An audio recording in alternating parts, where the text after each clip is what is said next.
So Lyft poaches Amazon executive to lead its finances. What does a CFO do, right? They're the people that do the cost cutting, the numbers. And I have a message to this lady from the millions and millions of drivers. Obviously, there are not as many Lyft drivers, but when you're doing your cutting, don't make the mistake like your predecessor and cut and cut and cut from the drivers. You're going to lose your drivers. You're going to destroy your company. It's the biggest piece of advice I want to give to this lady. So the ride-hailing firm's current CFO, Brian Roberts, is set to step down after the company reached an important profitability milestone, right? There she is, this chick, and her name is Elaine Paul. She's Lyft's new CFO. And Chica, listen up, right? Those above you, Logan Paul and John Zimmer, that hired you, look at my many messages to them. Read the thousands and thousands and thousands and thousands of messages from the subscribers, from the drivers in this channel, and you will learn a lot, right? Don't go in with this attitude like Dara Koshashawi, who's called the numbers guy, right? Where you chop, chop, chop, chop. The more you chop, you need to chop from the top. You know, you cannot chop further from drivers. Think about increasing the pay, and this may sound foreign to you, but if you do that, you're going to create a happy environment, right? And the people will stay with you, and you're not going to spend so much burning so much cash on recruiting drivers. So you're the ladies person right now, and I hope this little bit of advice you take to heart, right? So Lyft Inc. poached an Amazon Inc. executive to become its next finance chief, a change in the ride-hailing firm's C-suite that comes shortly after the company reached an important profitability milestone. San Francisco-based Lyft on Thursday said Elaine Paul has been named Chief Financial Officer effective January the 3rd. Just around the corner she starts. Ms. Paul succeeds current CFO Brian Roberts, who is stepping down after 7 years in the role, but will stay on as an advisor until June 2022. His departure as CFO isn't the result of any dispute or disagreements, Lyft said in the filing with securities regulators. Ms. Paul joins a growing club of finance executives who previously worked as divisional CFOs at Amazon and have left the retail giant to take on the top finance job at another company. As CFO and Vice President of Finance at Amazon Studios, Ms. Paul, since July 2019, has been responsible for portfolio and financial planning of the company's film and television programming. So you come from the TV, the film and television industry.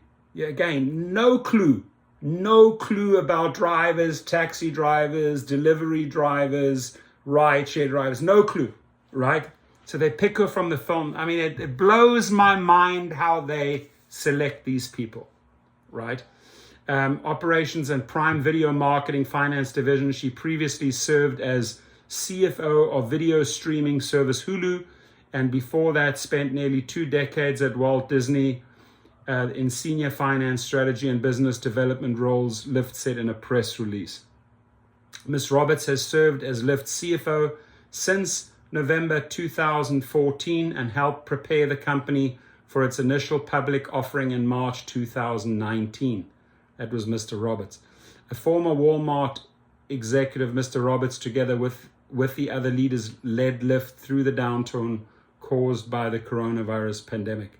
A combination of strong demand for rides as well as cost cuts caused the company to book its first profit on an adjusted basis before interest, taxes, depreciation, and amortization during the quarter ended June 30, a quarter earlier than expected. Lyft reported an adjusted EBITDA profit of $23.8 million for the period after years of booking losses. It continues to report net losses.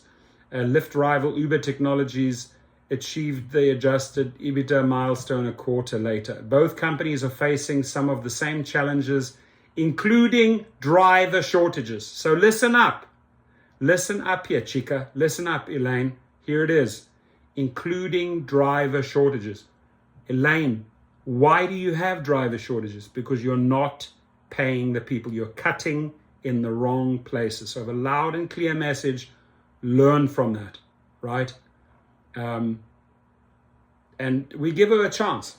She has a few months to show us right in the beginning that she's going to address these concerns from drivers. If not, we're going to throw her under the bus in social media. Literally, she won't have a name left, right, when I'm done with her, if she doesn't step up and pay attention to drivers. If you're going to keep on cutting from the people that are making your salary, we will expose you on social media, right? And then I don't know how tarnished your name will be if you decide to try and get another job. But we do a fantastic job in this channel going after non-performers, going after the executive trash that absolutely destroys or tries to destroy drivers' lives by paying them less and less and less and expecting more and more and more. We will not stand for that, Elaine, right? So I think I've made myself crystal clear. If you want to keep that name clean in social media, do the right thing, right? I have told you what the right thing is, right? You don't have to take my advice, right? You will see you have a massive driver shortage. You have the power to address it by fine-tuning a couple of things at the top. Ladies and gentlemen, please share your comments for Elaine Paul, Lyft's new CFO. Thank you.